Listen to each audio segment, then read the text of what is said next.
thank you. Hello and welcome to GamesMaster. If you're tuning in for the first time, where have you been? But my, how tall you're getting. You're 4 weeks late, but we've all taken turns keeping this slot warm for your arrival. So sit yourself down, have a mug of chamomile, get out your joystick and give it a loving caress, because that's what we'll be doing here for the next half hour. Right, to kick off tonight's little foray, let's call up the Galactic Scoutmaster himself, the GamesMaster. Greetings. I'm delighted that you've chosen to join me again here at the fertile fount of game-playing challenges. We begin tonight with a truly anarchic escapade on a game called Road Rash. You'll be taking part in a frightful, unofficial motorbike race in which hot-headed youths punch and kick their way to the checkered flag at speeds of over 150 miles per hour. The challenge is to come first on the Redwood Forest stage. I'm afraid to say that amidst this rowdy rebel, he will need to ride with Beelzebub at your wheels. And revving up the aisle with his hands on his throttle for this challenge, having burned rubber all the way from Dartford, Richard Wiltshire.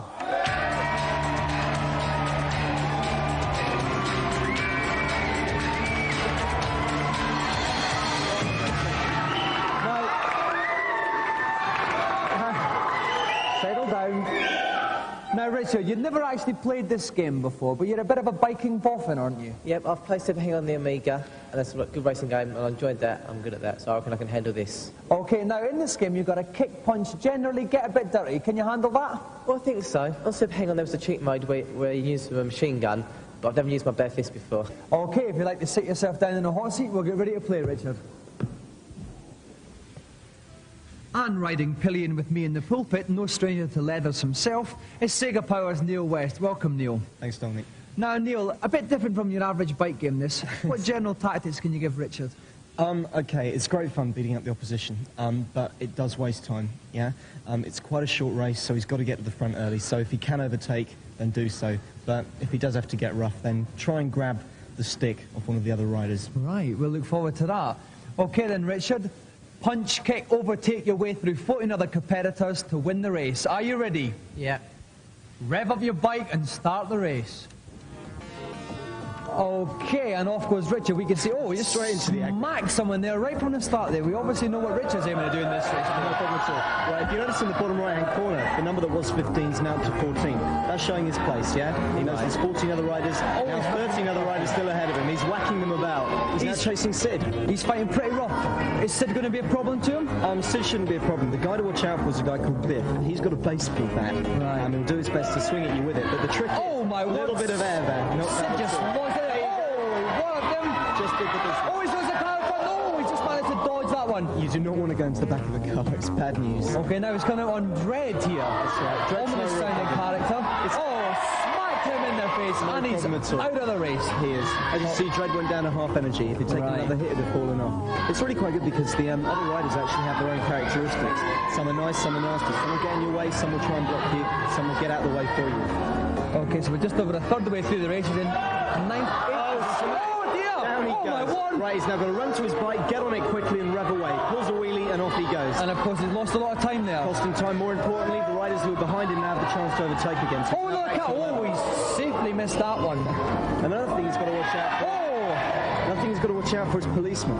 The last thing he needs right now is to be picked up by the fuzz. It's very painful. OK, he's coming back on Sid again now. Is he going to smack him? Yes. Oh my God, he took a bit of a wallop there. And down goes Dread. Look in the rearview mirror, you can see Dread tumbling away in the bottom right-hand corner of the screen. He's now really got to concentrate. He's got to take a few chances, perhaps, and just do his best to get ahead. OK, so his similar position is about 1.5 miles to go. Not too much time to come first. Not too much time at all. There you go. Oh, Someone just took a fall. Gained him an extra place. He's in 6th on the tail of Rex. And he's coming up on Rex. I think he's going to give Rex a hefty smack in the face here. And down goes Rex. Into 4th place. In the 4th place, it's getting very, very tight. He's got about a mile to go at the most.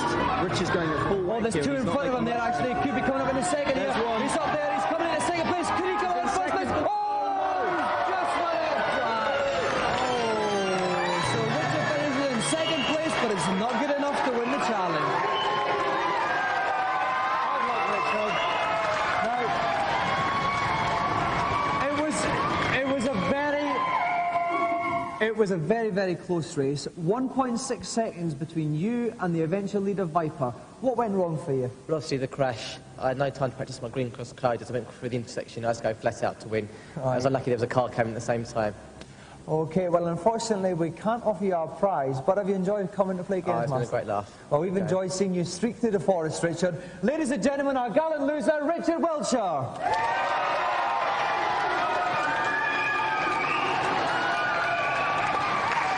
Now, before we go on to our celebrity challenge, let's take a peek at this week's reviews.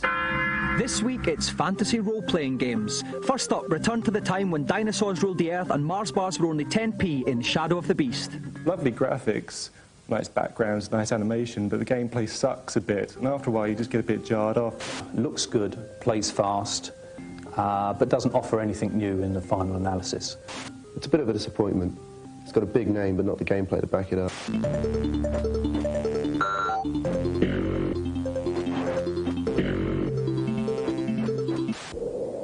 Next up, on the Amiga, become a deity for a day and rub shoulders with gods from Zeus to Priapus in Populous 2. It's great to see how the races build and conquer, and you really do sort of care for these little sprites as they're running around. It's one of those games, you think 5 minutes has passed and it's 4 hours. You really just get absorbed into the game. Lots of brilliant graphics, brilliant gameplay, one of the best games around.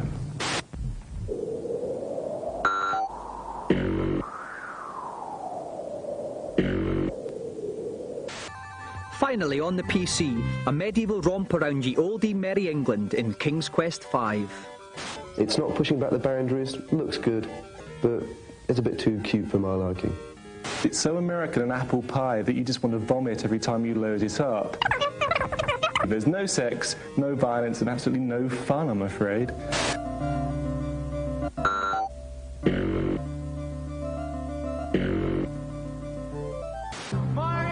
He's back. And now for this week's feature. The battle for the British console market is fiercer than ever, with Nintendo and Sega locked in a multi-million-pound advertising war.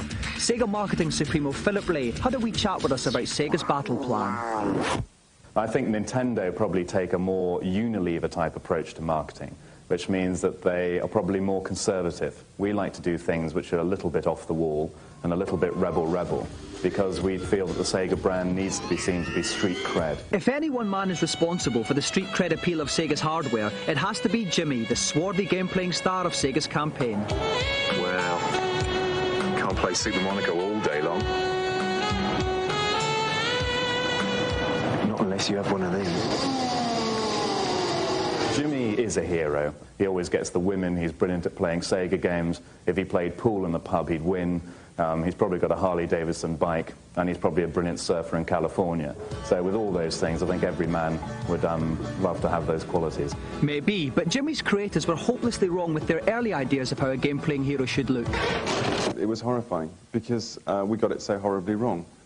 Our character was long-haired, rough, a bit dirty, and all the kids came back saying that they thought that sort of person was a bit of a granddad, really. And they wanted someone much more clean-cut and much younger. The revamped Jimmy now lives in his customised trailer from where he spearheads Sega's assault on Nintendo and the British market. It's a battle which looks set to run well into the 90s.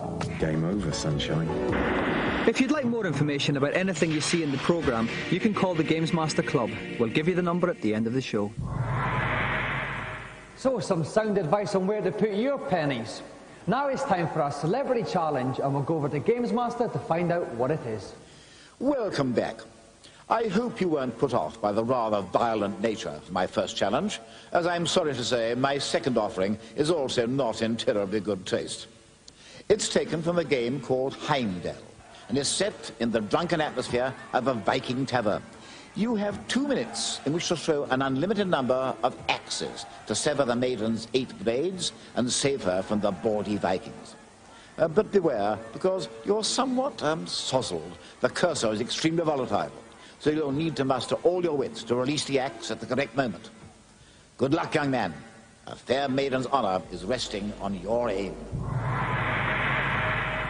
Now, the competitor on this challenge requires a steady throwing arm and bags of confidence. Who better than the greatest darts player in the history of the game, 5-time world champion, Eric Bristow.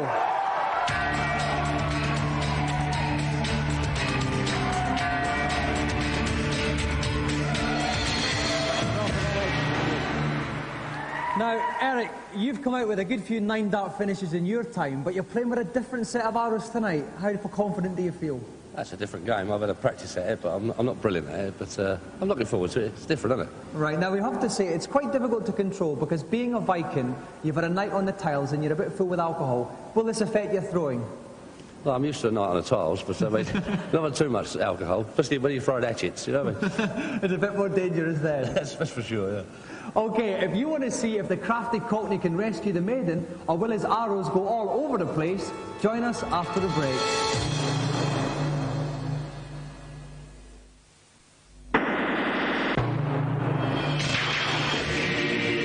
Welcome back to GamesMaster. Presently, in our game-playing hot seat is 5-time world darts playing champion Eric Bristow, and he'll be attempting to free the blonde maiden by launching axes and cutting the plaits of her hair. Joining me in the pulpit hockey is our very own resident expert, Dave Perry. Dave, welcome. Hi. Now, Dave, this is a very tough challenge. It is a tough challenge, yes. He's only got 2 minutes to do it in. I've seen Eric practicing. He's getting pretty good at it now. But it's all made harder by the fact that his crosshair's wobbling all over the place because the character he's playing is supposed to be fairly drunk at this moment in time. Okay, well, let's hope Eric can steady his Viking hand then. Are you ready, Eric? Yes, I'm ready. Ladies and gentlemen, order please. Game on. So that's his 2 minutes off, Dave. Oh, he starts off whacking her in the head. Did well to duck out of that. She's back in. Allows the plaster all over the place. Stuck the blade back on. So 2 wallops in the head just to show her who's boss. Which are the easiest plats to go for, Dave? The easiest plats are definitely the 2 on the side, the 2 straight out. There's 2 ways to do it. You take the easy ones out first, and then you spend your time on the hard ones, or take the hard ones first and just whisk around the rest. Okay, well, he hasn't had the best of starts. He hasn't got a great start yet. Oh, and he's hit ahead again. 3 hits, 30 seconds gone, a quarter of the way through, nothing down yet. Still nothing down. He seems to be a bit tentative about which one's to go. Oh, and the first one's down. First one's gone. So that was one about... Oh, and the second one's down. That's one of the hardest ones, that problem. Oh, and Eric is really flying now. Eric's heading for a real 8-axe finish here. He's doing very well, super smashing great, as Jim Ball would say. Oh, and now he's got these 3. He's been stuck on these 3 before in practice. Oh, and he just wallops on the head again. Now he's halfway through the time. 1 minute left. 3 to go. Dave, he's doing very well. Very well. I mean, normally you'd say steady hand, quick fire button would do it, but I mean, that shaky cursor doesn't make life easy for him. Right. And it's hard on the bottom of the screen because that cursor does drop off the screen onto the table very quickly. I see now. Oh, he's got a hard one. Taking a beard off. 2 left. Oh, 2 left. And I see he's got 2 of his Viking friends. It looks like Jockey Wilson on the right, egging him on there. I think so, yeah. David Bellamy on a night out or something there. Okay, 2 left. Oh, just missed that. He's got 25 seconds left. Come on, Eric. Oh, there's just 2 more. He's got about 20 seconds left. Come on, Eric. We know you can do it. Oh, he's getting... You really have to be very close, Dave, on this. Doing the right thing. He's doing like just keeping going. Oh, and he's got 1 left. And there's 11 seconds left. 10 seconds left. Just missing it. Down. He's going to get it. 6, 5, 4, 3, 2, 1. He throws it. Oh, he's just out of time. Commiserations, Eric. Now, it was very, very close. You were your usual cool, unflappable self. But the interesting thing is, the last plat there was about in the double 16 area, which is usually your favourite finish. That's right. I've been missing that as well lately, so that doesn't matter. Now, the bottom ones were harder. Yeah. I don't know why, but it was okay, well, now, listen, Eric, as Jim Bone would say, you're a lovely smashing bloke, but here's what you would have won. Our brilliant GamesMaster Golden Joystick. But unfortunately, that's the one of the darts, and it has to go back. But Eric, have you enjoyed yourself? I've had a great time. It's been a bit of fun. We've really enjoyed watching you. Ladies and gentlemen, Eric Bristow.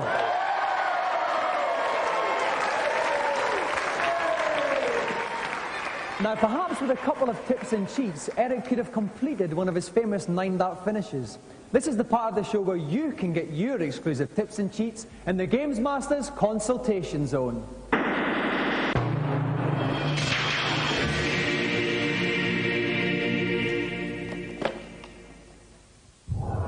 Hello, GamesMaster. Welcome to my kingdom.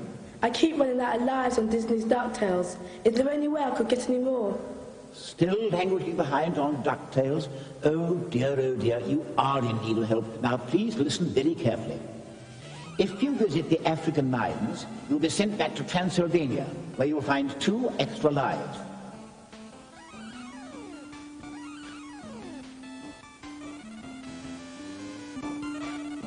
You can then return to Duckburg through the mirror at the start of the level. Repeat this procedure as often as you like to build up a hearty reserve of lives. Thanks very much. Bye. I'm delighted to help. Are we ready for the next? Hello, GamesMaster. The eyeball monster at the end of level 2 in Altered Beast keeps on killing me. How can I destroy it? I must say, I'm rather surprised you haven't managed to dispose of this ocular ogre yet. All that's required is a little courage and nerve. Simply get as close to the monster as possible, then activate your force field. The eyeball monster will then be out of sight, out of mind. Thanks, bye. Who's next up, I wonder? Hello. Hello, and nice to see you. Now, what can I do for you? I've been trying for hours, but I cannot kill the wart in Mario 2. Could you help me? Simple, dear boy. Catch the vegetables which come out of the pots and throw them at Wart. 6 vegetables in his mouth will defeat him. Thank you very much. Goodbye. Right, Jude. I think that's probably enough advice for one week, but if you have any queries, you know where to come. So, some juicy computer tidbits this week. Now for our final challenge, let's see what GamesMaster has planned. Hello again. Not doing too well today, are we? 2 failures out of 2. Perhaps I've been overestimating your ability. For the last of this week's challenges, I've opted for a game by the name of Panzer Kickboxing. In this rather lax interpretation of the Queensberry rules, one seems to be allowed to kick as well as to punch. I should stress that I nonetheless require an exemplary display of gamesmanship. May the best man win. For this challenge, we have a bloody family battle, more vicious than the Ewings of Dallas. A brutal brother-sister punch-up. Please welcome Jason and Lisa Posel.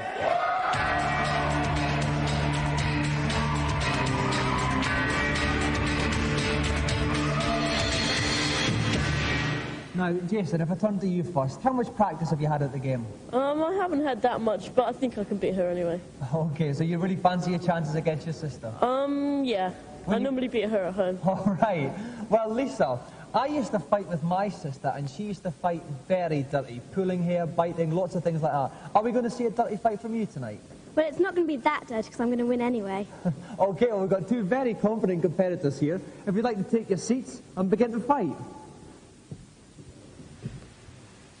And joining me at the ringside pulpit is Tim Boone from Computer and Video Games Magazine. Tim, welcome. Hello, Dominic. Now, Tim, what kind of a fight are we going to see here tonight? I think I'd be very surprised if we don't see a very dirty fight. Panzer Kickboxing is all about, basically, there are very few rules. You really go for it. You can punch your opponent, kick your opponent, and if it helps you at all, you can even try biting them. Right. I mean, there are very few rules here. Okay, well, it looks like we're going to see an excellent fight here. Are our competitors ready? Then come out fighting. Now, in this fight, Jason is in the red trousers playing from left to right. Lisa's in the blue trousers. Lisa's down already. Taking a tumble already. But she's up. She's safe. She's okay. Oh, and Lisa's down again there. Jason certainly knows how to use his kicking, basically. Those feet are flying. He's not using his fist very much, but those feet are quite devastating at the moment. And so Lisa's taking some punishment here. Oh, gets a lovely blow to Jason's midriff there. Nice big powerful kick from Lisa there. And then she goes again. Oh, no, but she takes another tumble. And she's down to 1.5 lights. Jason is on 3 lights, so he's quite a bit ahead now. Yep. Oh, and Lisa's down again. What advice can you give to Lisa at this stage? The advice to Lisa is use more kicks. She's trying to go in with her fist, but of course Jason's got the advantage. He's got the advantage of reach with his legs. Right, now Lisa's trying to take that advice there, getting in quite close, trying to get a short, sharp series of kicks there, finding it quite difficult. Jason's just picking her off with the odd punch now.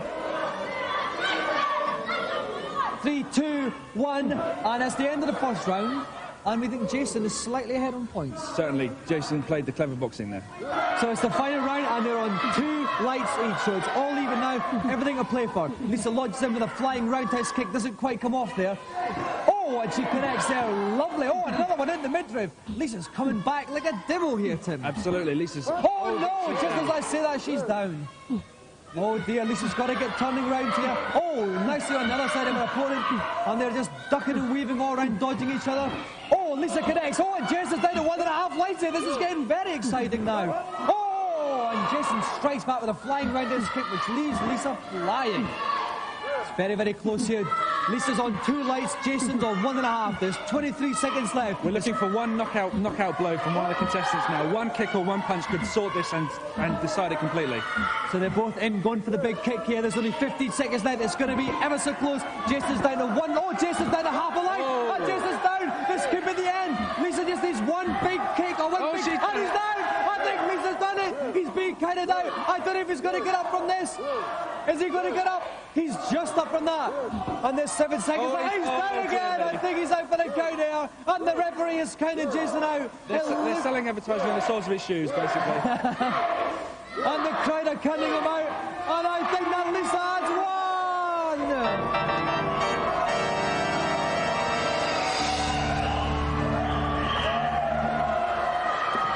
That was some fight. Jason, you were well ahead at the start, but then Lisa started fighting back furiously. What went wrong? Well, I think at the beginning I was using tactics more. I was staying back and then going in for the odd shot. And then at the end I started going in to try and knock her out. And that's when I think she caught me. That's right, you committed yourself and you paid dearly for it. Lisa, what a fight. Tim and I in the commentary box, we thought you were out of it, but then you just fought back. What happened? Well, at the beginning I thought the joystick wasn't working or something because I kept just being knocked down, and then I just remembered that what I'd been playing before, and then I just won. Okay, you did very well. So when you go home tonight, are you going to have a fight of your own and then see who wins that? Probably. Well, good luck for tonight then. Lisa, as our winner today, you have won one of the most coveted prizes in television. Tonight, Lisa is the proud winner of our golden GamesMaster joystick.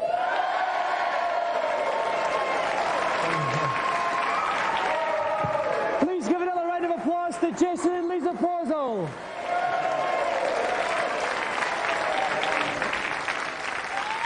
So with that bout of high-tech fisticuffs, time has run out on this week's GamesMaster. But never mind, the Nettle Tea's brewed up a treat. I'm off to quaff, and I'll see you next week at the same time. Good night.